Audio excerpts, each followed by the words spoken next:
Seems to be working. We're working. All right. Hi. Hi. How you doing? Good. Parent-teacher conference week. So. Yeah, everybody's in like super mellow mode. Relax. 4-day week. Yeah, 4-day week, which is really nice. But it already feels like Thursday. Yes, to you it guys. does. Yes, it does. Well, you'll be all ready for your conference. Yeah, I'm definitely ready. Okay. Conferences don't really stress me out. Right. You know, Well, it's your nice, parents love you. Yeah, and it's like just a nice time to just chat. You know, and these conferences are more of like celebrating what the kids have accomplished this year. So, cool. It's really nice to just sit down and really look at like just all the things your kiddo did. So that's nice. Oh, good. Yeah. Lots of deposits. Yeah, lots of deposits. Just the like most part. hanging out. Yeah, it's always nice to have an opportunity to talk with the parents without their child right there. Right. Right. Lots of opportunity. Yes. Cool. So today we're going to do modeling. Okay. And so this is where you'll get an opportunity to watch me go through the skill set. And we're going to have Elizabeth come in and pretend to be the parent. Okay. And so I know that you really benefit from like these next two pieces of the coaching circuit because of your learning style, because you are a social learner. So, you get to see it, we get to reflect and talk about it and go back and forth. And, I know you benefit way better than like taking an article home and reading it. Yes. So this is really good. And you really like experiential learning. So this really is carved out really well for your style. Mm-hmm. So what I want to do is I'm going to go through the skill set rubric with you, and then let's see if you have any questions, if any of it doesn't make sense, if you want it broken down differently. Okay. Because this is for your learning benefit, right? So it needs to make sure that, we're setting up for you to succeed, for you to expand on out of your comfort zone and to get ready for this conversation. Yes. So the first one is around using 5-to-1 with the family to begin a conversation and talk about a child. Mm-hmm. So stating the minimum of 5 positive attributes of the child. So that would be activities they enjoy, things about their personality, maybe some skills they have about their friends, things like that. Okay. That's pretty clear. Pretty clear. Cut and dry there. Good. You're really good at that one. So it's a good, groundwork for you. The next one is now we're kind of starting getting into the conversation piece. So defining the goal of the conversation. So this is when we'll say, today I want to talk to you about, and then, a behavior that you're seeing in the classroom. Yes. So that would be, something specific. And then that, I was just watching our videos and how you really stressed and enjoyed the importance of wanting to let the family know that you want to team with them, and you want to support them, and the focus on the skills. So I put in there and help support her or him to be more successful in the classroom. So actually making that statement during the conversation. Yes. To back up, just to remind you how this was set up, that it's like the met, partially met, unmet. Okay. So, doing all 5, partially be 3 to 4 positive attributes, and then 0 to 2 for, if you didn't meet it. Okay. Some of these I just put met and unmet because, either it happens or it doesn't. Mm-hmm. So, so here. Defining the goal. Right. I feel like with the goal defining, it could maybe a partially met is we're here to just talk about your child, but not really the specific. Right. I guess it's met or unmet. Yeah. Okay, and that feels teachable, learnable to you. Yes. So when we talk about today with the modeling with Elizabeth, we should think about ahead of time, maybe to help you think about the goal you want to state for your conversation, so we can come up with an idea and an example. Okay. So we can come back to that. The next one is using I statements to explain the concern. And so, again, you really, in the video, really enjoyed, or really liked that strategy of the I statements. So, I noticed that she kicks when it gets too loud. Yeah. Something like that you really do that specific explanation. So basically, if you didn't meet it, it would be, you wouldn't use I statements. You'd more be putting the focus on the child, outward or on the child, and then taking away, what's the words I'm looking for? You know what I mean, but I have to put it in the yeah, words like now. the pot. Well, just being like objective or. Yes. Okay. Thank you, Chelsea. You're welcome. You're so good. Describe the behavior using facts and simple statements. So I wrote, the behavior is described slowly with clear, simple, objective facts. So another thing I noticed when I was watching the video is that you did talk about how you, like myself, could talk really fast and get really excited or nervous. And so I put in there slowly and being really clear and simple and objective about what are the facts around the behavior. Okay. Unmet would be like the subjective, like, oh my gosh, it's annoying, and he screams and screeches, and everybody holds their ears, and I can't and nobody stand. wants to be around. Yeah. Exactly. Then we get into the ideas around having the family engage in the conversation. So asking the family if they've noticed similar behaviors.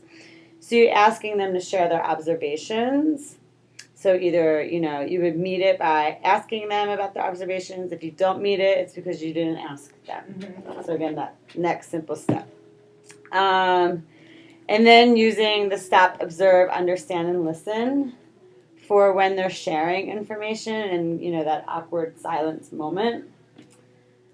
So allowing 6 to 8 seconds would meet that before responding. 3 to 5 would be partially met, and then unmet would be less than 2 seconds that you respond. Or in the case today, myself.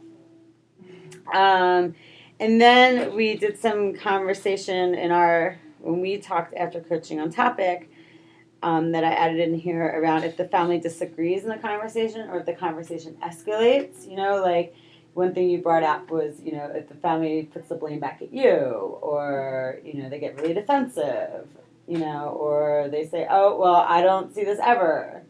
So that process of the acknowledging, recognizing the difference of opinions or observations, and asking some questions, and then seeing if we can find a middle ground or get back to what the goal is, which would be supporting that child.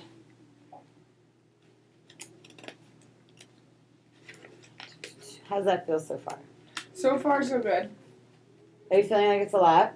I do feel like it's more than like our other ones have been in the past. So we should talk about that. Let's go through and let's see, because we can cut some of them out. We can maybe cut some of them out if you want. Okay. The next one's around wait time. So again, that not reacting. Another skill for when there could be a possible disagreement happening. When they say, "Well, that's your problem, not mine." Yeah. Taking that minute, that wait time. So you don't just react. Mm-hmm. The open-ended questions around.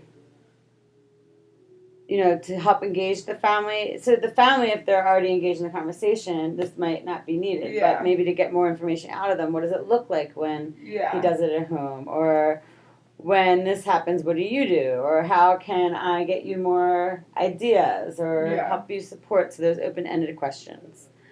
The next one was around the teaming. So explaining to the family that you want to work as a team to help teach the child new skills. And I know we talked about embedding that theme throughout the conversation. Yeah. But I couldn't really figure out how to do that in a sense. Yeah. Because it's a separate skill within itself. And then the last piece is just establishing the next steps. Okay. So some ideas around that. Providing resources, observations, follow-up meeting, I think is necessary.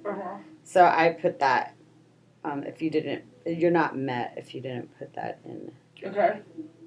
It's considered unmet because that that's important. Yeah, that important next step.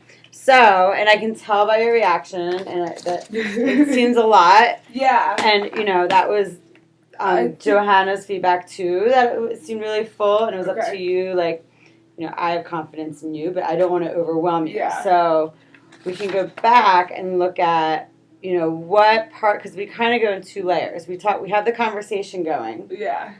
and then we also have the if it goes difficult. Yeah. So it's always like we have 2 separate pieces going on. Yeah. I feel like, what if we just really focus on the starting the conversation first, and then maybe if it goes poorly, these are more like next steps that you and I can work on. If you're in a conversation that doesn't go bad, these are the next things you can work on.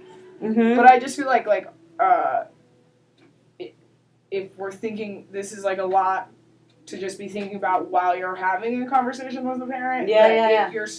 If you're really worried about it going wrong, then it's probably going to go downhill pretty quickly because you're thinking about all these things. If you build it, it will come. Yeah. So maybe and I feel engaging the family. Have you noticed this at home? Have you seen that? And the open-ended questions, they go pretty hand in hand. As well as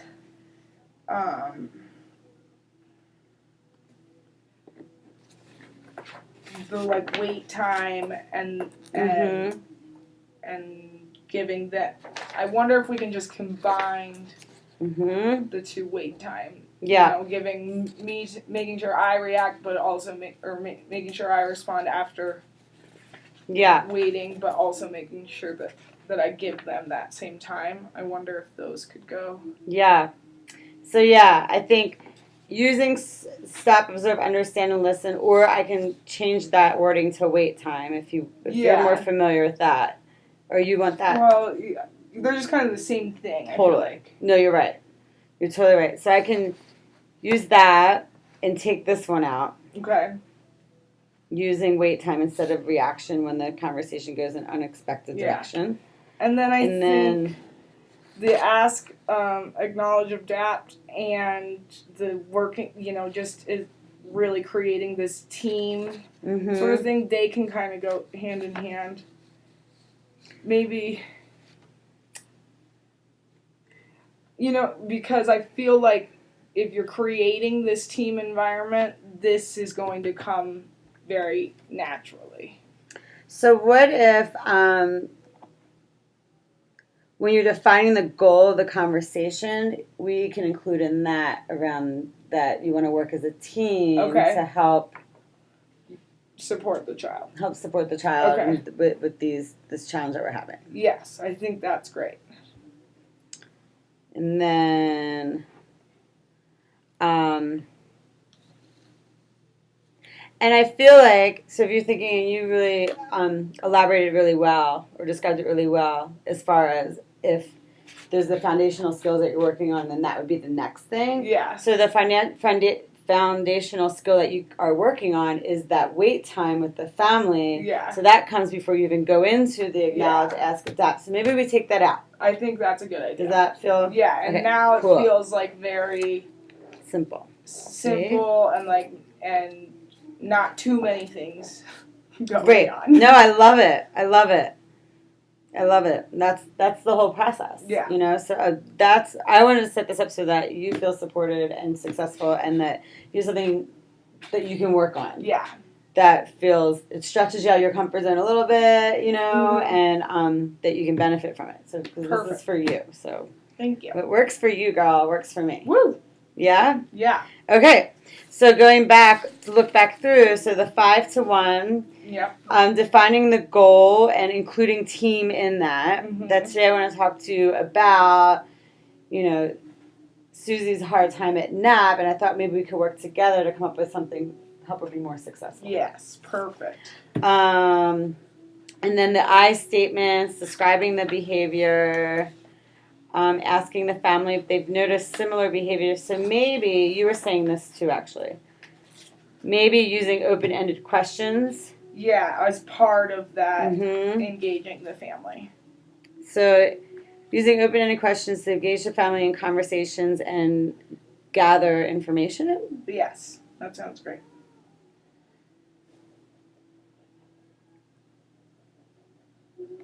I'll email you a new one. Okay. And then using wait time. Is this still going? Shh. Jesus Christ.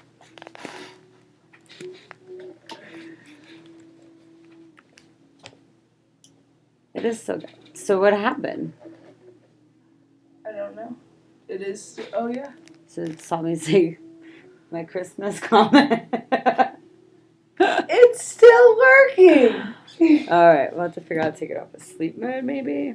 Okay, so with all that being said, thinking about our plan for today with Elizabeth, let's see, is there maybe like a specific behavior we can think of to bring to her?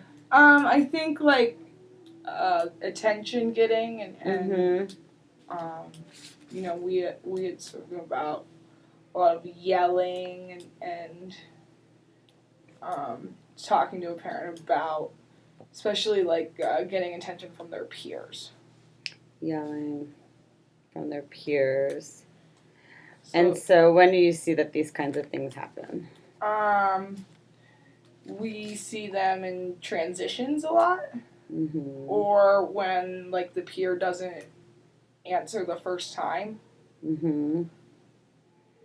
And so like the skill that I want to teach is that next step. Like after you use tap tap, if your friend doesn't listen to you, what's your what do you do next? Okay. And what does it look like? What's the behavior look like? Can you describe it? There's like a lot of yelling and pushing of peers. Like a volume from 0 to 10, what would that be? Like a 10. Very loud. And didn't you guys use Tiger? What's your Yeah, Tiger's outside. Cat is, Tiger voice? Yeah, Tiger voice for sure. Okay. Great. Is there ones that you want to make sure I can demonstrate a lot of for you? I think just like using I statements and using facts to describe the behavior. Okay. And then really set like the goal of the conference.